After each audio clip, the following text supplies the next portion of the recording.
Hello, everyone. This is W, host of Surprise Cast Feature. We are heading over to the East Coast, Atlanta, Georgia, and maybe Vancouver, if I understand correctly. Today, we are speaking with guests that are part of the post-punk, shoegaze, dream pop world, Silk Daisies. James and Carla are here to talk about their brand new album, collaborations, highs and lows of childhood and adult experiences, and anything else that we may come up during the conversation. In addition, they're going to talk about and share some of their thoughts behind quotes. Let us get started. Welcome to Surprise Cast, Silk Daisies. James, tell us what you do in the band and who you are. Hi, I'm James Abercrombie. I play most of the instruments. I wrote a lot of the songs on this one with a little bit of help from some friends and Carla, and so I played pretty much everything on the record except for drums. Carla, would you introduce who you are, please? I'm Carla Davis. I'm the singer, background singer on some tracks, and producer on the record, I guess you would say. And I do occasional little contributions on some of the songs, but this is mostly James's record. Nice to have you both here on the podcast. Let's get started. This is kind of a new thing that I've been doing. It's called High Five, which means I've got 5 questions for you. Good luck. Here we go. James, name a charity, an organization that you appreciate. I really like Undo Medical Debt. Yeah, I was kind of turned on to them by my friend Austin, who runs How I'd Fix Atlanta. It's a really cool organization in town. But yeah, they basically just, raise money and cancel out people's medical debt, because we live in a country that, people can go bankrupt for having a sick kid. Yeah, I think it's a great charity. So efficient. Great to hear. Carla, name a movie, podcast, book, TV series, or an album that you would like to recommend to our podcast listeners. I'm going to recommend The Percy Jackson Show, because you can watch it with your kids, and it's really fun. It's a good time. It's historical. You learn about dysfunctional families. It's good. And shout out, our kid is in it. What was that, James? I said, and shout out, our kid is in it. Thank you for sharing. James, name another type of flower that you like besides daisies. Got to go with rose, because a rose is the most goth flower. Carl and I always say that daisy's the friendliest, but I feel like rose is so goth. I mean, look at the cover of Ministries with Sympathy, and with that marble and then just the roses and the hand. I mean, there's not a better looking flower. And Carl and I actually went on a trip to England in 2019. We don't get over there as much as we'd like, because we'd like to live there. But we went to a rose garden, and I realized I'd never truly smelled a rose until I smelled a rose garden in England. Absolutely. And they're all over. Yeah, it's so cool. And let's not forget Depeche Mode's Violator album. Yeah. Iconic, yeah. Carla, your turn. What is the name of a restaurant you enjoy attending, and why? I'm going to have to go with Victory Sandwich Shop. Shout out Caleb. It's so perfect. It's in Atlanta. It's affordable sandwiches, really, really good. And the music there is dope. I feel like there's so few places you go, and every time you have to Shazam and be like, what is this? Well, tell us a little bit more about the music. What are they playing? I mean, all kinds of stuff. That's what's great. It's a lot of it's kind of punk. Would you say, James? Punk inspired? Yeah, I think it's Girl. It's like a motorcycle. It feels like a motorcycle shop. When you go in, it definitely has that it's a lot of old rock and roll, proto-punk, Stooges, but then a lot of jangle pop too, and then some dark wave. It's it's kind of all over the place, but Caleb, who runs a few of the different cool Atlanta spots. He's very into music. And so like everything's very music forward. He owns a vinyl bar in town called Stereo. We actually played our like debut single there, like had a little party. But yeah, it's just, I mean, he's just got great taste in everything. And so the music is on point. Problem going there because I wouldn't leave. It's always bad when you leave. All right, last question here. Part of the icebreaker questions. James, what concert in recent memory blew your sock? So this is kind of a bit of a story, but Austin Psych Fest in 2016, we drove from Atlanta to Austin. Carla was pregnant with our second kid. We were all packed in the car, me, Carla, and Olive. It was a pretty long drive. We get there and they canceled the festival because of, it was like they had a crazy flooding that year. And so it was like really close to like this river basin. And they were like, oh, so, it's going to rain this weekend. We got to cancel. But luckily, all of the bands that were playing found other places to play in town. And, it was just kind of a scramble to get tickets to these new shows. The most excited we were to see a band was to see Slowdive. They were playing and they had like just reunited and started playing shows again. And they had a show at Scoot Inn in Austin, Texas. And through some like miracle of a friendly person on Facebook, I need to like get their name tattooed on me. They let us have some tickets to the show. They bought like a couple extra and just wanted to like give them to like mega fans. And so we went to that show, me, Carla, and Olive, and Aura in utero, and just like saw Slowdive in like a pretty small venue. And like it was also Twin Peaks opened and Brian Jonestown Massacre opened. So it was just like we were watching this show like probably like 20 feet from the stage, in this like small outdoor venue. It just absolutely blew my freaking mind. Like I couldn't believe it. The biggest bragging rights of all time, probably. Yeah. It was like one of her first shows, I think, Olive. And Aura's very first show. Well, she had already been here in utero. I don't know. That is a great story. And so many people that I've spoken with regarding concerts, memorable shows, all that. Slowdive comes up time and time again.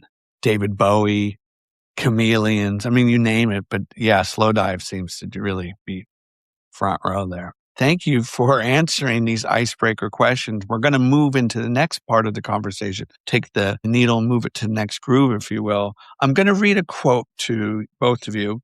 Whomever wants to respond, go for it. Here we go.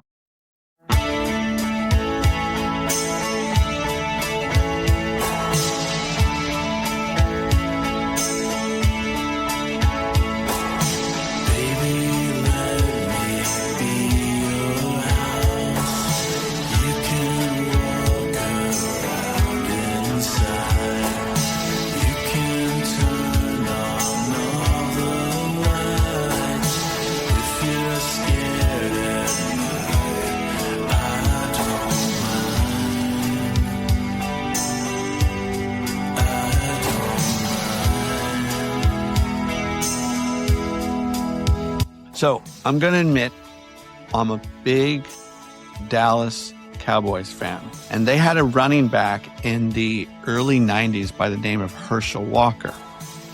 Herschel Walker went to University of Georgia, and he's retired now, blah, blah, blah. But here's a quote from him. He said this, "Coming from a small town, it was tough to dream big. When I grew up in a small town in Georgia, my biggest dream was one day to be able to go to Atlanta." I've never been to Atlanta. I know people really appreciate it. So whomever wants to share, why should I go to Atlanta? What's there? Tell us the vibe. Why should you not go to Atlanta? Atlanta is the best town, the best people. And I have a theory about Atlanta that I think the reason it's so great is that the people who are from it and the people who stay they're very good at navigating shenanigans, because the city has some shenanigans. And I think if you're the kind of person who can put up with adversity and some things that are maybe perfectly imperfect, it's the perfect city for you because it's just great people. So everything that's broken about it, could be overcome and surmounted by the incredible spirit that it has on the streets and in the stores. And I love interacting with people from Atlanta. They're always the most genuine people. And at concerts, we're the best. Like, we are the best audiences. Like, everyone is just jazzed to be there. And I do wonder if it's because of the kind of oppression of the South. And it's like, there's so much of it. And then you just become this kind of like mecca for like all the rejected children of society. And they pull in the city, and they're just happy to be there because they know how bad it can be if they were back in their hometown or whatever, I guess. I don't know. But my theory's always been that Atlanta has the best people, because the people that can afford to escape this oppression or that aren't used to it because they're kind of two-dimensional people, they just go, to like bigger cities. Yeah. They go to like richer places, I don't know, places that are where life is a little bit easier, I think. And I think the real ones stay in Atlanta. I don't know. That's my theory. This is a long answer, but I've thought about it a lot because I love living here. And the best thing about Atlanta has always been the people and the vibe. James, would you care to respond? I would love to. I would like to add, music scene here is top notch. There's so many good bands and there's always a show to catch. There's great venues. There's great record stores. Shout out Criminal and Disorder Records. Like, there's just like, and there's so many more that it's like ridiculous. I think like Carla said, the people, I feel like it's a really great town to build stuff in. Like whether it's like you're building like your music career or like you're opening a restaurant, like I think people are excited about new stuff, and I think people want to support each other. It's got its problems, but like I've traveled a decent bit, not a ton. I would love to travel more, but outside of England, it's one of my favorite places I've been, and like I've lived here my whole life. So yeah, big fan. So it sounds like, hearing from the two of you, I need to get my ass over to Atlanta. Yeah, dude, come and we'll show you around. Yeah. Carla, we're going to start with you here.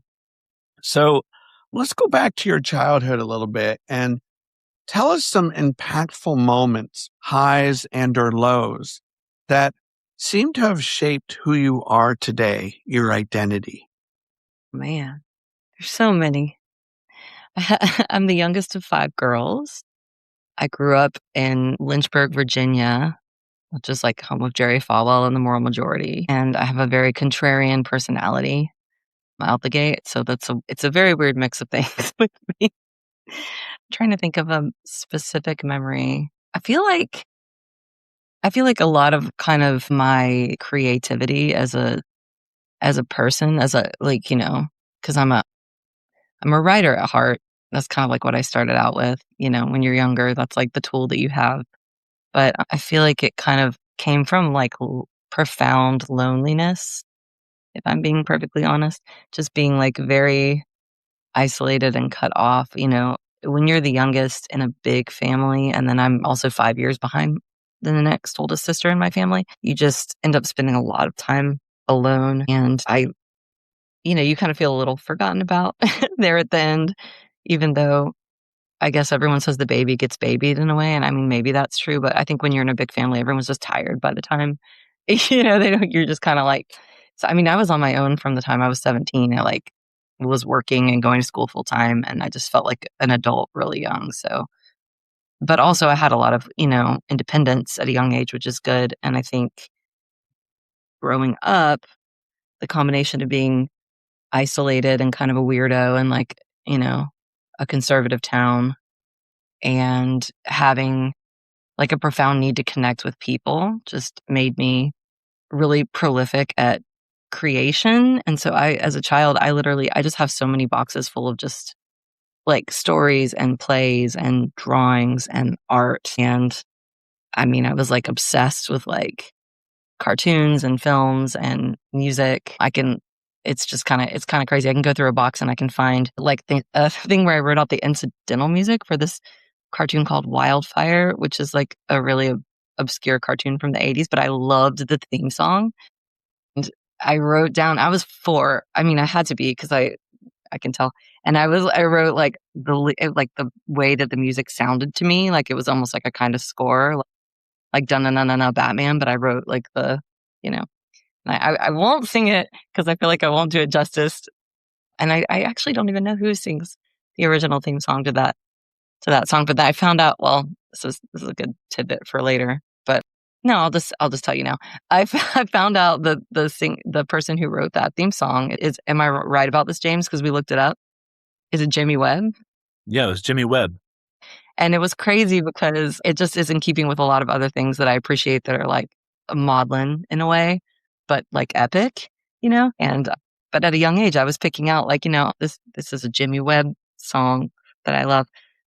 I feel like that progression of being very young and kind of clinging to like whatever I could, like bits of humanity that taught me kind of how to feel and how to express myself in a world where I was a little bit isolated maybe and felt maybe like a little bit like I didn't fit in, kind of shaped who I was as an artist. And so I just made so much stuff. And then I would say like leading up to maybe 5th grade with my boxes and boxes of drawings and, whatever, like written out lyrics to 80s theme songs kind of peaked when I had a teacher who suddenly just was like, oh, you're a writer.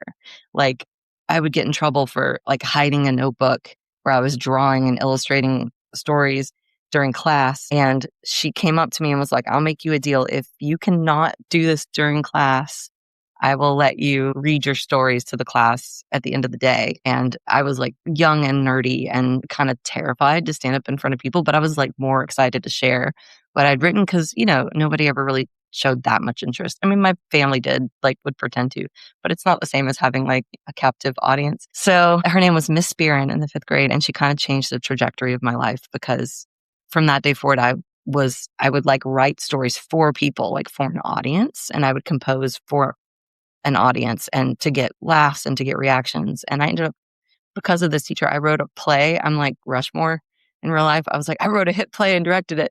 But I did, like my teacher, I wrote a play and my teacher was like, this is great. And I wrote it with the names of my classmates because we had done like basically dry runs at the end of the day. And she was like, we can put this on for the whole school. So she like got the auditorium and I did like a little bit of like basically my first directing writing gig in middle school, and the whole 5th grade came and watched it, and it was crazy. And I think about it now, I'm like, that was like really cinematic and epic happened, but it's all because the teacher believed in me and she didn't want me writing stories during her class, and so she gave me an outlet and she gave me a voice. And thank you, Miss Spearin, because you are a phenomenal influence in my life. And I ran into her like years later, and she was like, are you still a writer? And I was like, I kind of turned it into, I want to make films probably because I really very visual and I love music. And I feel like you combine all the great, medias in film. And so I was in film school at the time and she was really proud of me. So it was really cool. As a former elementary school teacher for 23 years, that warms my heart. When my former students return in some way to let me know the small, medium, or large impact I had made on their lives, it kind of gives me the goosebumps. So just hearing that, and thank you for sharing some of the highs and lows. And before we get to James, I do want to ask you a follow-up question to what you said that I've heard from other artists, musicians, this label weirdo. And I want to know a little bit more, like, why? Why do you think you were a weirdo?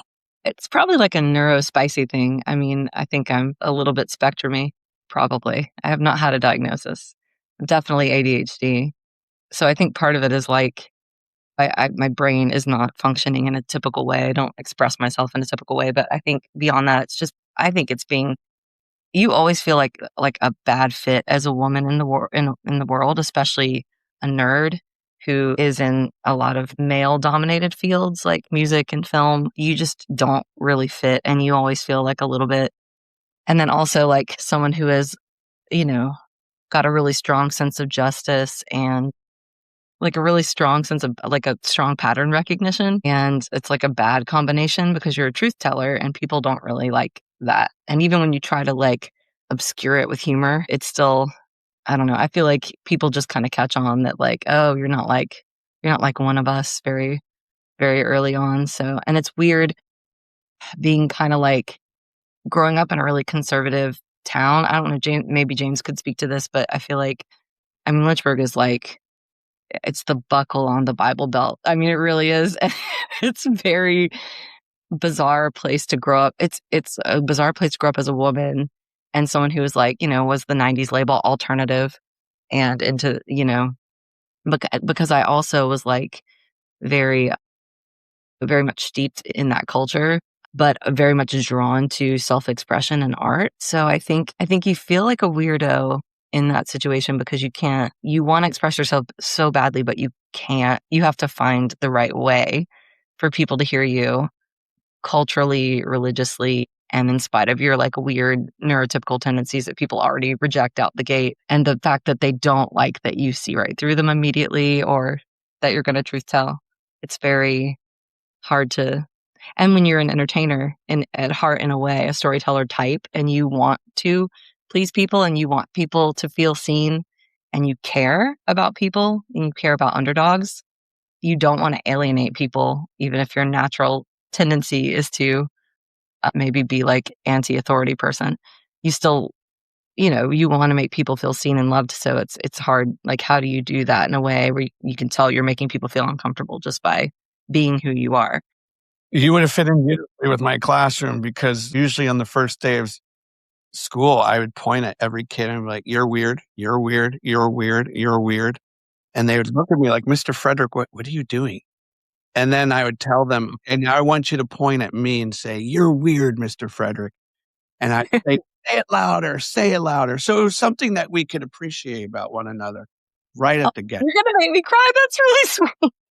But at the end of the year, they understood what it kind of meant and kind of appreciated it. It really built empathy. So I appreciate hearing your story. Thank you for sharing. So let's punt this over to James here. So tell us some of the highs and lows of your childhood experiences. Were you a weirdo? Did you have loneliness issues? All that stuff.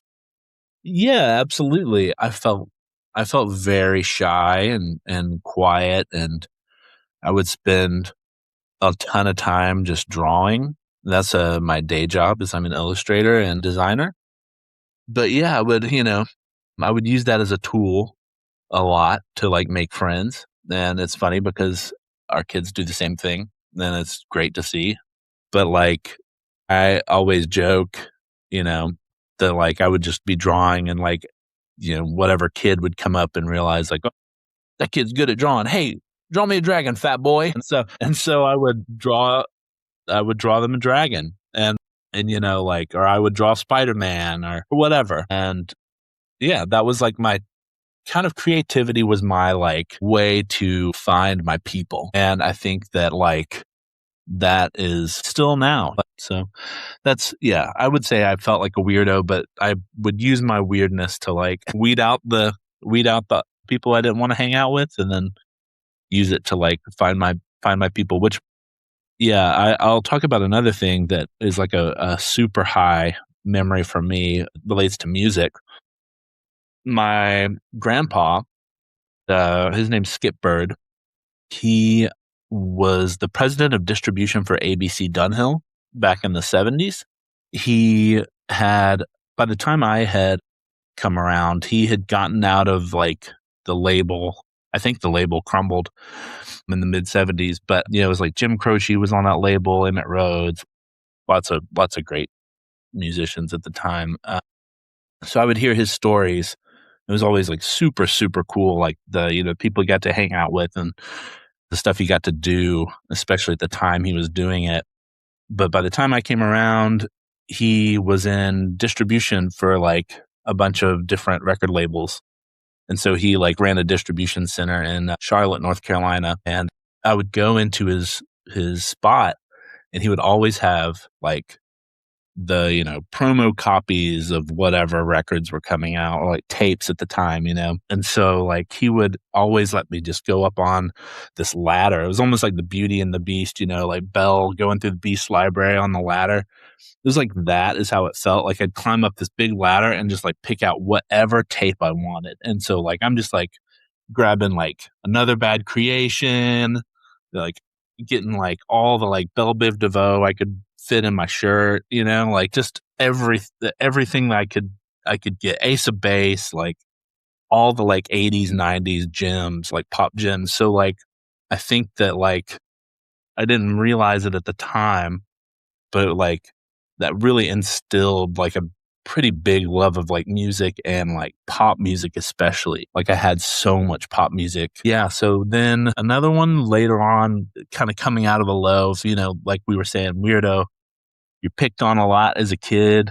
I was a chubby kid. I'm a chubby adult, but like the like I was very much like in my shell until about 8th grade. And I saw this kid walk through class and he had a Smashing Pumpkins thing on his binder, like a sticker on his binder. And I was like, oh man, I'm going to hang out with that kid. He seems cool. And I had like a ton of shithead friends that up to that point, the kind of friends like in middle school, where they just like make fun of you, but they're your friend, like the worst. And so like I basically met Ian, who was like been one of my lifelong best friends that year in 8th grade. And he played guitar and I was starting to play guitar. And so we started a band called Rockford in high school. And around our sophomore year, we started playing out and we would like sell out like little local venues. Like we had this bowling alley called US Play in Kennesaw. And we would like get like a ton of people, just pack it out and play shows. And it like completely changed my life. Like turned like a super shy kid into like a kid that could like get in front of people and talk and not feel like super uncomfortable. So that was a pretty big transition for me. Another like musical related thing.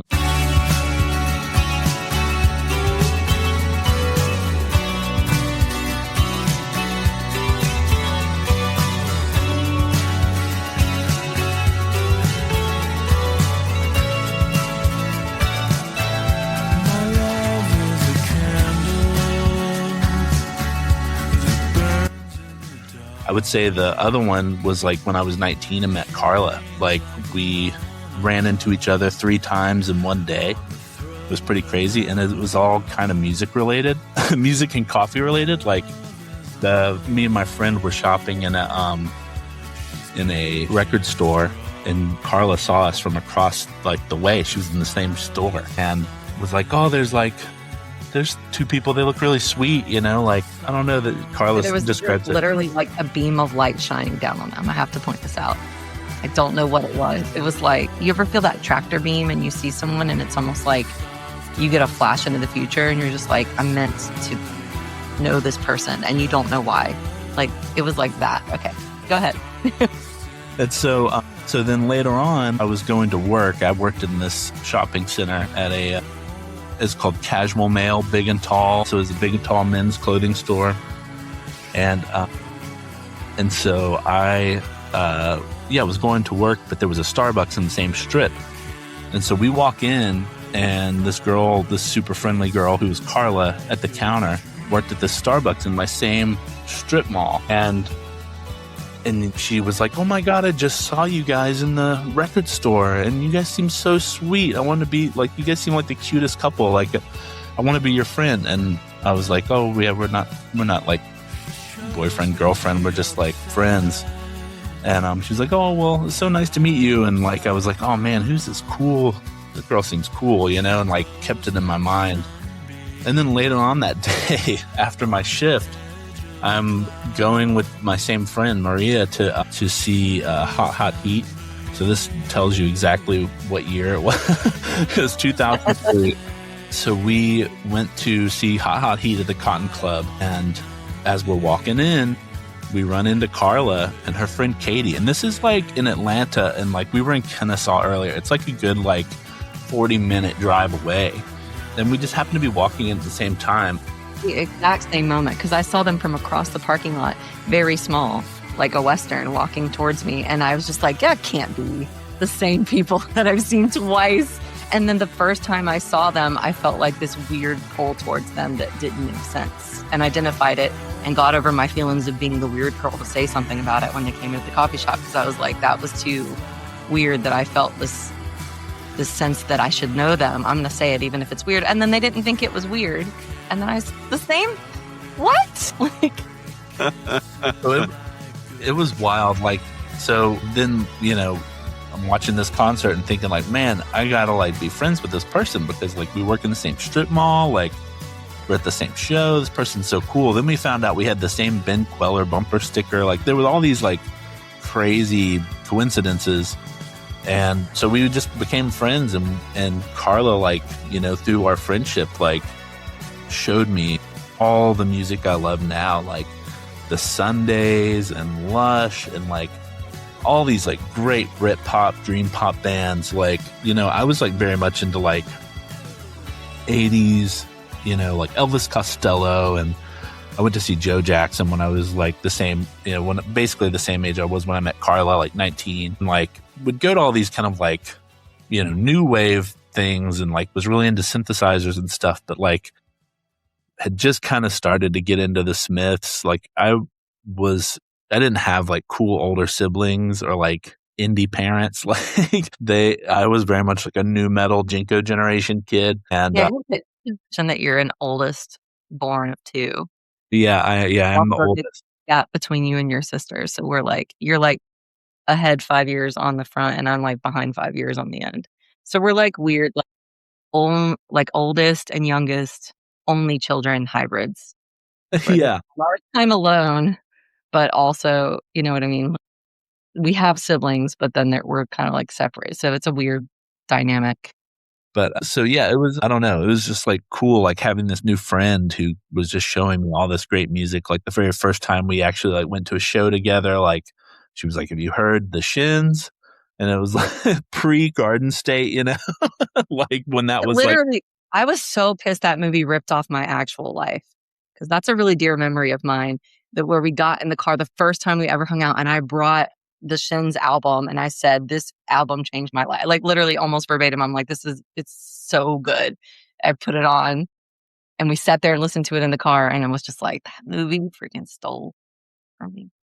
But yeah, I think that's like my big childhood pivotal moments. Beautiful, beautiful retellings and narratives there. And I think that segues beautifully into Silk Daisy's work. And I'm going to throw a quote here from a book by Rick Rubin, the legendary producer. And Carla, when I read this quote, I want you to think how it relates to any of the songs on the album, any of the work. And then, James, if you want to piggyback off of anything she says, go for it. And this is Rick's take on setting. We are affected by our surroundings, and finding the best environment to create a clear channel is personal and to be tested. It also depends on your intention. Isolated places like forest, monastery, or sailboat in the middle of the ocean are fine locations to receive direct transmissions from the universe. If instead you want to tune into the collective consciousness, you might sit in a busy spot with people coming and going in experience, source as filtered through humanity. The second-hand approach is no less valid. One step further removed might be to plug into the culture itself, constantly consuming art, entertainment, news, and social media. So, Carla, I'm going to ask you, as a writer, as a singer, musician, whatever you want to call yourself, how does setting play a role in the work that you do, and possibly the work that you did for this self-titled album? That's a really great question. Wow. And I love that quote. What a wonderful quote. Good Yeah. choice. I think For the album, I don't know why I suddenly have a podcast voice. I think for the album, because of the way it was kind of presented to me by James, which I don't know if James has told you, that it was like a bit of a surprise that I was going to sing on the record. And I did not have a ton of time to prepare. And I just kind of was thrown into it, which is really the best way for our chaotic lives.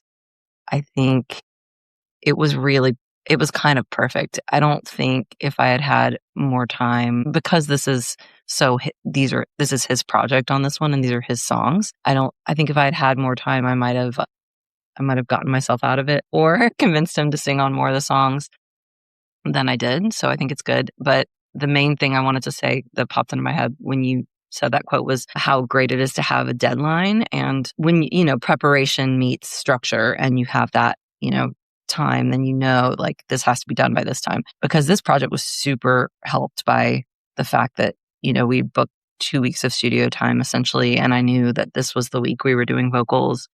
This is the week that we're all going to the studio with Damon to like produce and give notes and, whatever, add things that we're missing. And it was just really helpful because I think that sense of urgency, but that met with kind of the very chill environment that Damon provides at Standard Electric Studios in Atlanta, where we recorded, was the perfect combination.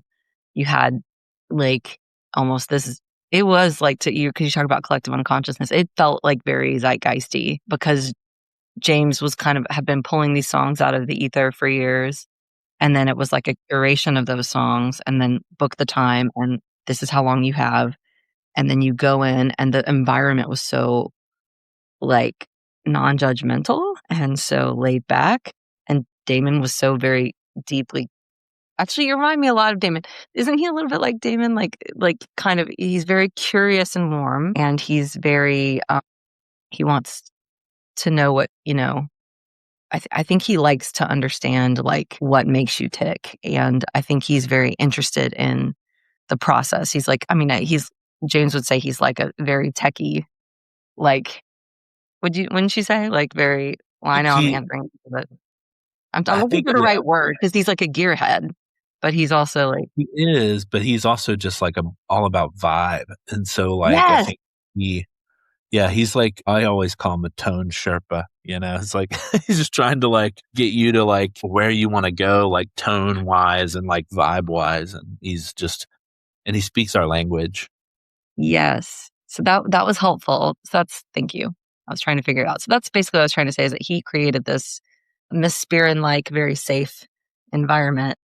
And I think that really benefited the album. I don't think I would have felt comfortable contributing because I'm so like, I don't want to like step on any toes, because these were James's songs, even though I did feel like I knew I was meant to contribute. And I do feel like I guess I have a little bit of an inferiority complex as everyone does, but I really do know that I have like something to contribute. And I know, like, 'cause I've written my own songs and like I'm a super music head from back in the day. So it's like, it's not like, I guess it's just hard. It's just being a woman and my experience, like being in male spaces, studios. Like I have a lot of friends who are musicians and going to a studio or just hang out with guys and trying to chat music, it's like the name 3 songs thing. Like it's not like a welcoming vibe. And so I typically just I don't share, or I do, and I just get into arguments.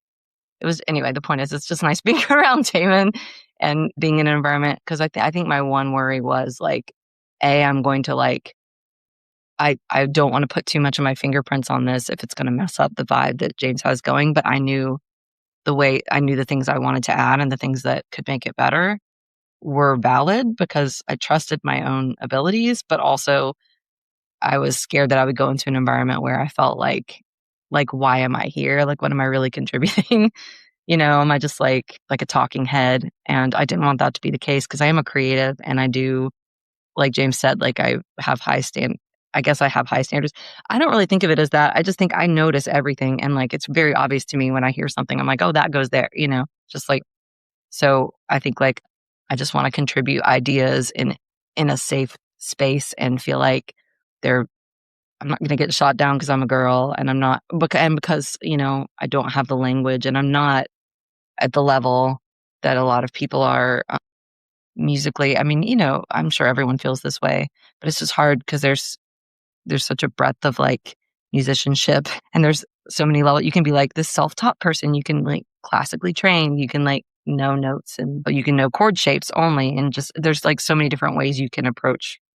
And I have language on many things, but I don't find that I have the music language that I would need to be a major contributor on a record like this great.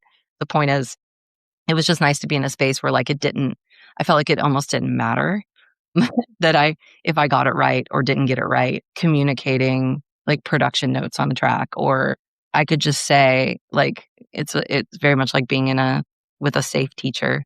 I could say, okay, what is this? And I can be curious and ask questions. What is this? And I don't have to be afraid of being condescended to by a dude. He could be, oh, this, and you feel like an equal. And Damon's like attitude towards both of us in the process, but me specifically, was just so refreshing. I didn't even realize how much so until I was like, why is this so life-giving? And I was like, oh, it's because I'm just not used to being treated this way in a music environment. Just somebody who's like, oh yeah, no, I totally like respect your ideas and I want to listen. And I felt like it was striking a really good balance where I felt like I didn't have to even fight for any kind of, it just felt like really harmonious, the whole process. Well, it's interesting you say that, because when you were sharing all that, I was thinking immediately, like, it seemed like an environment and setting that you could, for lack of a better term, since we used it earlier, it was okay to be a weirdo. It was okay to ask these questions and feel safe in that manner and not feel intimidated by that situation. So, yeah, it's, and I know sometimes I've heard from artists, musicians, that's not always the case. So thank you for sharing. James, I'm going to read you a quote from this book. Again, this comes from The Creative Active Way of Being. All sorts of good nuggets here. And as it relates to this self-titled album and any of the songs that come to your mind, feel free to share. This comes from a great, great chapter called Inspiration. And here we go. This is what Rick has to say. He says, when inspiration does arrive, it is invariably energizing, but it is not something to rely on. An artistic life cannot be built solely around waiting. Inspiration is out of our control and can prove hard to find. Effort is required and invitations are to be extended. In its absence, we may work on other areas of the project independent of this cosmic transmission. So speak to inspiration with regards to this album in any way that you like. Awesome. Yeah.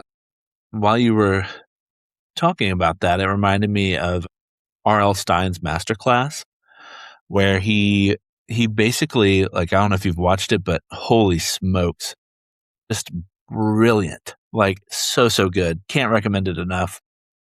I love his approach because he just sits down and he starts writing every day. He writes for a specific amount of time. Then there's like always this, like, I think in music and in literature and in art and in everything, there's always this idea that like everything has to come from the heart. Everything has to be inspired by like some divine thing, right? And like, I think like so much of like that is just marketing, and as a marketer, for my day job, I see through it. I think like so much about art is just sitting down and just fucking doing it. And like for me, like there's obviously inspiration. Like when I hear my favorite bands, like when I hear my favorite songs, I get inspired, like sometimes moved to tears. Like I want to sit down and play guitar. Like I gotta like hold an instrument. I've got to sing a melody. But like with this record, there was a good mix of both, in that like a lot of the bits and pieces of songs were like made in these kind of like inspired moments. Cause I was never thinking, oh, I'm going to make a record. Like I just was like somebody who sat around in my den and played guitar and like ran it through a bunch of chorus pedals. So like, it's not like, I'm like, I'm going to put this all together and make an album someday. Like I just like would hit the loop button and go, or like hit the record button and go. And then I like figured out a way to like, I could hook all my instruments up and like basically jam with myself. And I would say like inspiration hit at those moments, but like so much about it was just like, I'm going to find the time to like sit down and do this and make this work. And then like when I made the deadline for myself by like booking studio time with Damon, and like honestly a year before that, I said to myself, like, I need to finish these songs. Like I have all this stuff and I'm not doing anything with it. Not to get like majorly political, but like, the second Trump administration was looming, and I was like, I'm going to spin out if I don't have something to focus on that's not like the day to day. And so like that year previous to booking the studio time, I was like, I'm just going to like finish these songs. And so like I would sit down and I would like just make myself do the work. And, I would think about like a lot of the bands that really inspired me. There were like bands like the Darling Buds and the Primitives that would like, these great British bands that like, to me, like listening to like, I don't know, like Crawdaddy by Darling Buds or listening to Lovely by the Primitives. They're like these like journeys, and there's not all the same kind of song. Like it's a bunch of different kinds of songs. And I think that's what I was like, would get hung up on. Like if I were just like, I'm going to leave this up to inspiration. And I would think like, this isn't artistic enough. This isn't, this isn't Cocteau Twins, like this is too poppy. It's not, but the thing is like I told you earlier, is like, I love pop music. And so like, I think like listening to bands like that like kind of focus more on like making catchy tunes, I was able to like kind of unlock like the work part of it and just be like, all right, I'm going to like write some lyrics and like, they're going to be about this. And like, I'm going to make it as true to this subject as possible. And like, like, especially on like, It's a Laugh, like our very first song on the record is like, that's not about my life. Like, and I think a lot of, I could spin up a story about heartbreak or whatever, but like, it's honestly just like, it's a songwriting exercise. Like I wanted to like kind of contribute to the pantheon of sad clown songs. And I was like, there's so many good ones, like Tears of a Clown by Smokey Robinson, like just a masterpiece, or Stevie Wonder and Smokey Robinson, I guess. But that like Pagliacci, like sad clown archetype is just like so interesting to me. And like, so I was like, oh, I'll sit down and write a sad clown song. And then like, other songs are personal, like Kiss Me Like You Mean It's about like, me and Carla's first kiss. So many of the songs ended up being about like, like love songs to Carla. It's, those I would say like were inspired, but also like you had to sit down and like put it into words, which is daunting and like can feel like it cheapens it sometimes. And so I think just like sitting down, doing the work, thinking about like rhyme schemes, stuff like that. Like that's the stuff I nerd out about when I'm writing. Like, and when I'm listening to music, like I'll hear like, some kind of crazy A B B A C rhyme scheme, and I'm just like, oh my God, that was so good. Or like one that I always talk about that's not like a pop music song, but it's like the Gaston song from Beauty and the Beast. There's two Beauty and the Beast references now, but Howard Ashman's lyrics for that are just so good. Like the rhyme structures and like how it like swings like a shanty, like, oh my God, like a perfect song. And so like, I don't know, I nerd out about that stuff a lot. So that's like, I think sitting down, doing the work and like thinking about like, how do these people approach these things? Like, how will I approach this as a student of that kind of like songwriting, So. Do know, there's a track on here, if you don't mind going a little bit deeper, and whoever wants to share. And it's my favorite track on the album. And it's track number 5. It's called Nervous Wreck. And I love this track because it kind of harkens back to what you said about British dream pop, indie pop, that kind of flavor, Darling Buds, if you will. And I say that with all great respect, of course. But this to me is what I call PPP. And what that means is pure pop perfection. It's one of those songs where I feel like it glides, but it never fully soars. and it kind of has this wonderful tempo that stays throughout. It's restrained, but if you listen to that song over and over again, man, it wallops you, but not in this big bombastic way. And it has this, and again, this is just what my ears just kind of speak to me. It has this romantic flavor style that I gravitate towards.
Thanks so much. That means so much.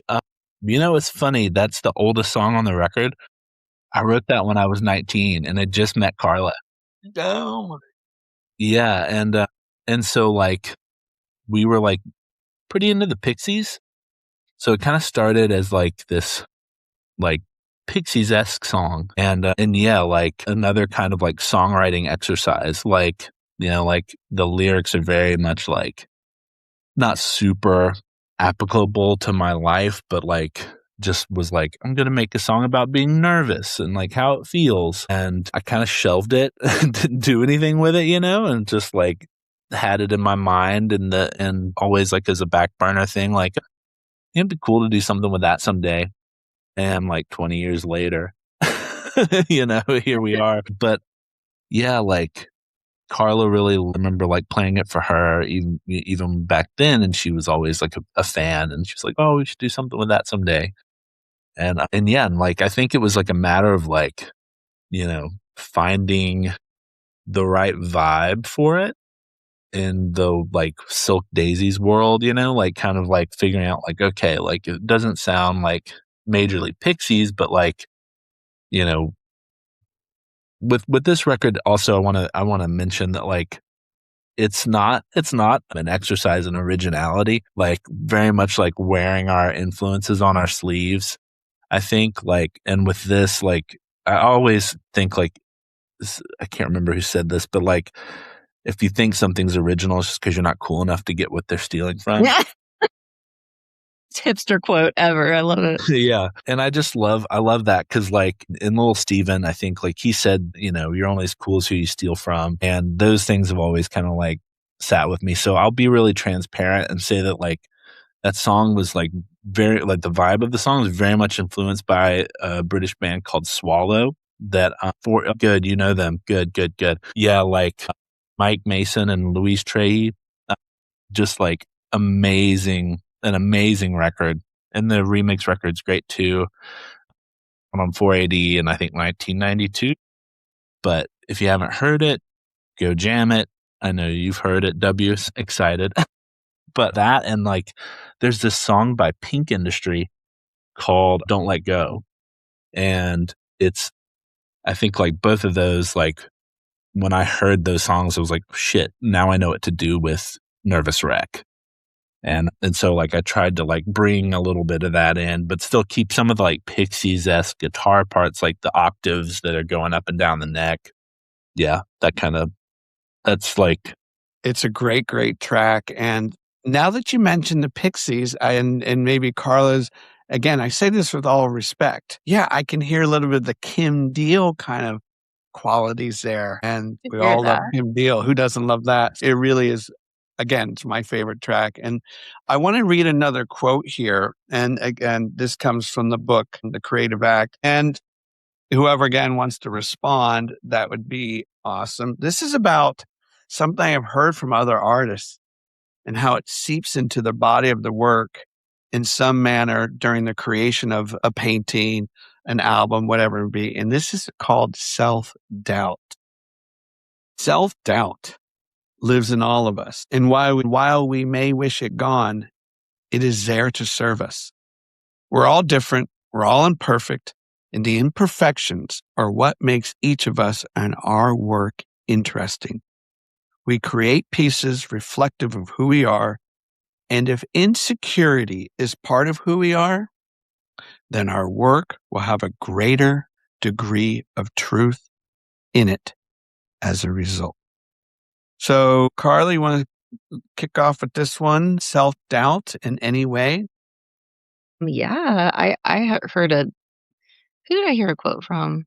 It was Tom York. And he said something like, if you think you've got it sussed, you don't. I can't remember exactly. It was a very English quote, but I remember thinking like, yes. And that reminds me of that a lot, where I think what makes us insecure and doubtful is going to make us better. We're interested and curious, and we're growing and evolving, and, we're perfecting things. And I think that is a good quality when you have a deadline paired with that, and people around you to let you know when you're spiraling. I think that it can be really helpful to have those self-critical moments. Yeah, I would add that, like, I have a friend my friend Jeremy Griffith, who told me a story about his dad when he was growing up. Like, he would play in these bands and write songs, and his dad was just like, I mean, why bother? You're never going to be Elvis. And to him, he was always like, man, that's such a bummer. And he eventually he has this great story about how he eventually covered an Elvis song for his dad, and his dad just like did it. Which, we're Southern kids, and I just love that story. But when I heard that story, I thought, like, that's kind of freeing. Like, you're never going to be Elvis. So just, like, don't try to be Elvis. Just do whatever you're going to do. Like, I think a lot of great things, like, are made with a lot of, like, influence, and I think, like, influence is really good. I mean, obviously we have so many, like, transparent influences on our album, but like Tom Petty was trying to be the Byrds, and, like, I just love that, like, he didn't end up being the Byrds, because you can't be the Byrds. You're going to be Tom Petty. You're, like, from Florida and, just like some swamp kid, and playing guitar and, trying to be Roger McGuinn.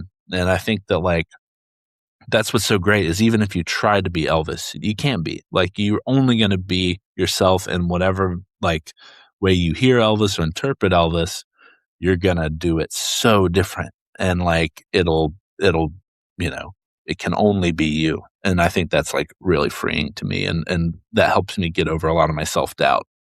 Is like, oh, I'm bringing my own personal voice and vision and, like, influences into this, even if I am, like, ripping off Swallow and Pink Industry. I love what you just said there. And it connects me to my work as a teacher, because Robin Williams in Dead Poets Society and my number one inspiration in the everyday teachings, the everyday practice of my craft as an elementary school teacher. I knew I could never be him, but I would take shards of his work through his work in Dead Poets Society, Good Morning Vietnam, his stand-up stuff.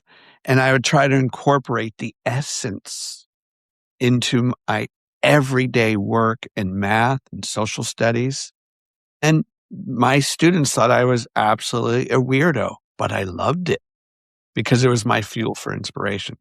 So not to go on a wild, a bird walk there, but I love what both of you are speaking to, and it's resonating, connecting me to some of those great memories. I love it too, because it's so much like that influenced you, and then you were able to pass that along to so many other people. And it's like, I think that's beautiful. And that's like the human, that's the human experience. Yeah, you were their Mrs. Spearin, and everybody else was yours. That's great. And like, I wanted to bring up something really fast on the tail end of that it made me think of is how, and I can't believe I didn't mention this, and paired with the self-criticism and the self-awareness and trying to get better, is this important sense of just childlike, the willingness to fail, which a lot of people talk about. And when you're just making stuff when you're young for fun, you're not thinking about, is it good? Is anyone going to see it? Is it going to make money? And kind of getting into that place of like why you make stuff in that childlike way and not being self-critical is equally important as refining through self-analysis, whatever you're making. So I don't know. That's as someone who I feel has been really inspired by my kids and how they create, and James would say this too. I think it pairs very well with what you're saying about being a teacher, because you have to find that childlike, sense of joy in making, and that sense that like you can't do anything wrong because you're not making it for any particular person other than yourself, I guess. Yeah, that's a really good point. Absolutely. Okay, so in the spirit of this conversation regarding this album, this self-titled, I do have a few more questions and then we'll wrap it up. One of my favorite memories, my older brother came home with this CD and it was blue and it looked like an ocean wave. And he played it for me in his bedroom and he turned it up really loud. And my mind just went into this cosmic explosion of feelings. And of course, I'm talking about Ride Nowhere. And I was so drawn to this new sound I really hadn't heard before, which led me down a path of Slowdive, Kitchens of Distinction, all of that wonderful stuff. So you have had the great fortune of working with Mr. Mark Gardner from Ride. And I know he's done some incredible work in mastering, like Simon Scott of Slowdive. So tell us about that collaboration. What did he add? What did he contribute?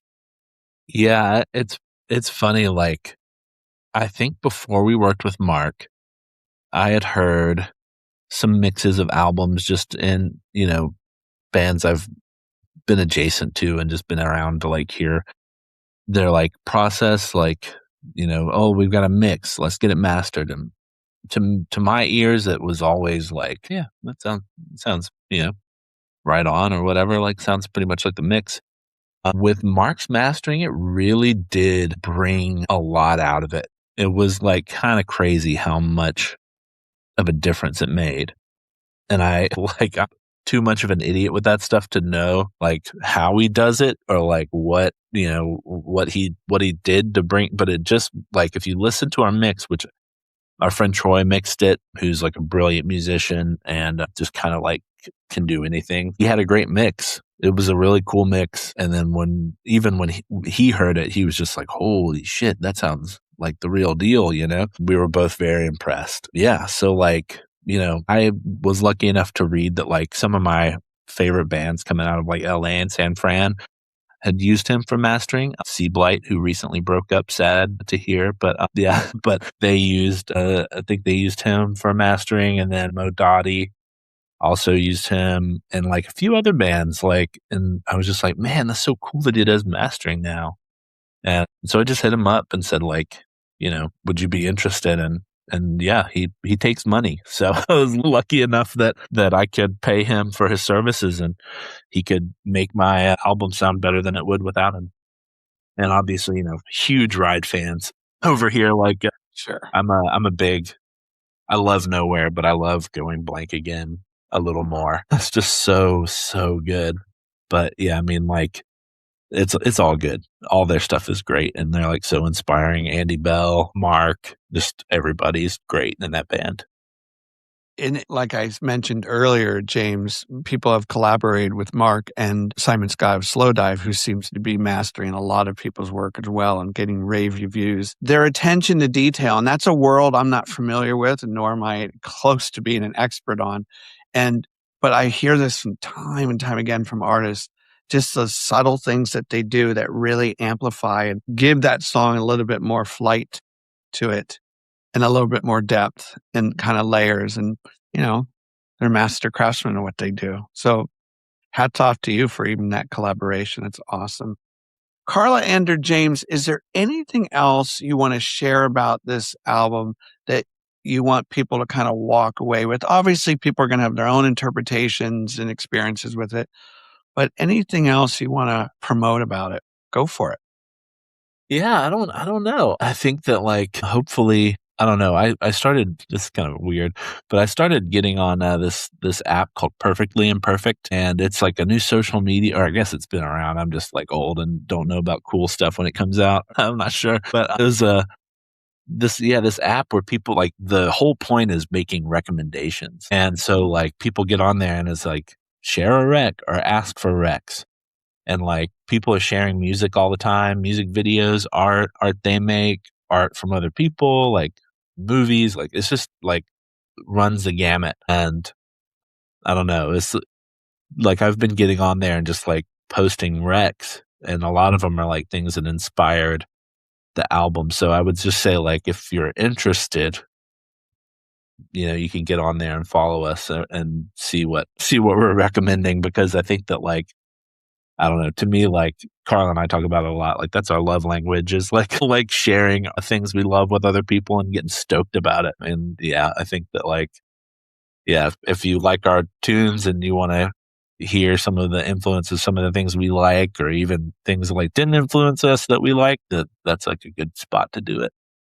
And there's a great online magazine called God is in the TV Zine. And they actually wrote a nice little piece about the album. And I loved the beginning. And the writer said, one of my very favorite periods of music was that of the indie scene of the late 80s. So many incredible bands. And the great thing about Silk Daisies is that they are well and truly bringing it all back. Yeah, what a kind Speaking my review. language. Yeah, I like was floored when I read their review of our album. Like, it was just like so kind, and I love that they excused us for misspelling our band name on purpose at the end. But yeah, what a kind review. And yeah, that means the world. Like, reading that kind of stuff. It's just like, oh, sick.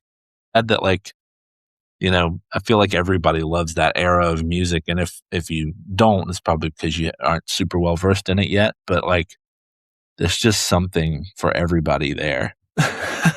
And to mine those great artists, and for like gems, and then also like bring modern influence into it as well. It's just like so fun.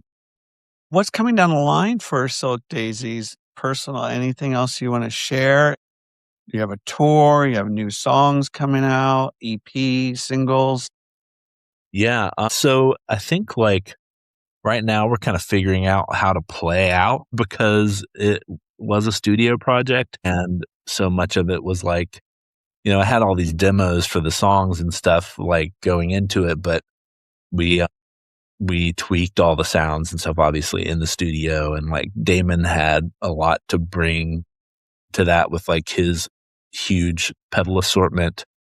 And so like now it's trying to figure out, like, okay, like, how can we, with our crazy lives, because both our kids act and we travel a lot, and we kind of have to pick up on a moment's notice and go to a different country or like a different state. And so we're trying to figure out what that looks like for a band. And like, it's a little selfish, I think, to like bring other people in and be like, hey, let's learn all the parts. We may or may not ever play a show. Like, and so I think, like, trying to figure out, like, if, like, what to do with like all these parts and like two people, and do we play with tracks? Like, I saw there's a great band called After from LA that's doing like really cool, like almost like early 2000s like radio pop, but like I saw that they play live and it's just the two of them and they play the tracks, and I was like, that's cool. And we saw Mickey from Lush and her new band, Mickey Burini Trio, and Anniversary, which was a really cool show, by the way. yeah, it was on our anniversary in Vancouver. We just happened to be there for shooting Percy Jackson, and they played with tracks. So like their bassist Oliver had a pedal that played tracks. So like we're just trying to figure out like the now we're kind of like, we made the fun part, like now it's like figure out how we can duplicate it, and if we can like bring it to wherever we're going to be, at a moment's notice. So. Love to play shows, but I think it's because I'm naive, because I've never been in a band that didn't just practice and never play a show. It's a lot of toting stuff in and out, but there's the part of me that doesn't know what I'm getting into is like, I want to play. It sounds fun. Yeah.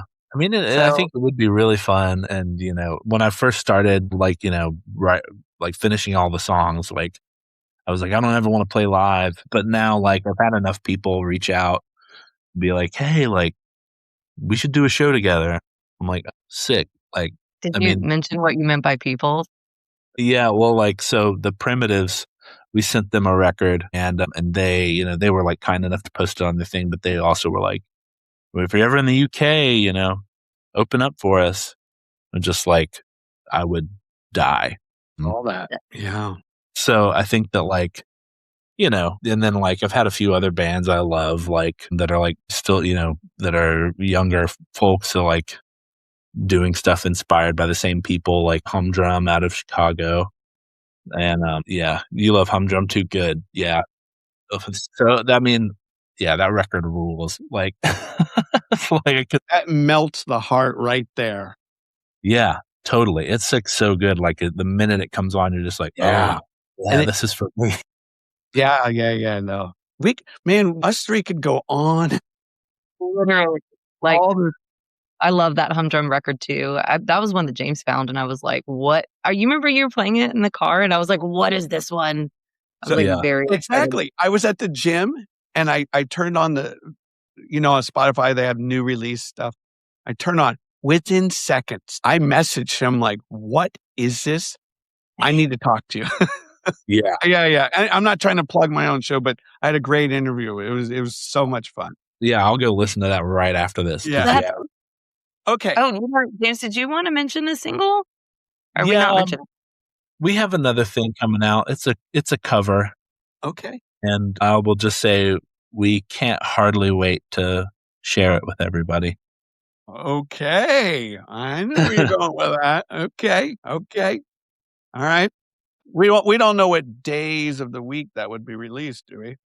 Not yet. No, we're still in the mixing process and like getting it just where we want it, but it'll be soon.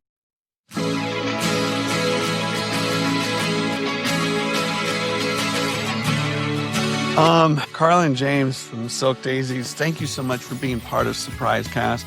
Everyone check out their music, Bandcamp, Spotify, you name it, it's all there. And just sit with it, enjoy all of its influences, inspirations. And I think this goes back to the earlier part of our conversation, James and Carla, with these inspirations. It's still their own. Like you had mentioned about Tom Petty, it's still their own. You have your own voice and style. And that's what I love. So keep up the great work. I want to read one more quote to you, but this time nobody's going to respond. This is from a director, one of my favorite directors named David Lynch, rest in peace, and from a book called Lynch on Lynch, written by Chris Rodley. He's done other books. This is kind of about him talking about his inspiration and perspectives on making The Elephant Man, the great 1980 classic. So the interviewer says, what kept you going? Kept you close to the idea? David Lynch says, human beings are like little factories. They turn out so many little products. The idea of something growing inside and all these fluids and timings and changes and all these chemicals somehow capturing life and coming out and splitting off and turning into another thing. It's unbelievable. I love the impression. It's spot on. Silk Daisies, thank you so much. My name is Hugh, host of this podcast feature known as Surprise Cast. And remember this, everyone. In 2026 and beyond, great music is all around us. Amen. All you have to do is keep your ears open. Yes. Thank you so much for having us. Yeah, it was a pleasure. Like, I've enjoyed this so much.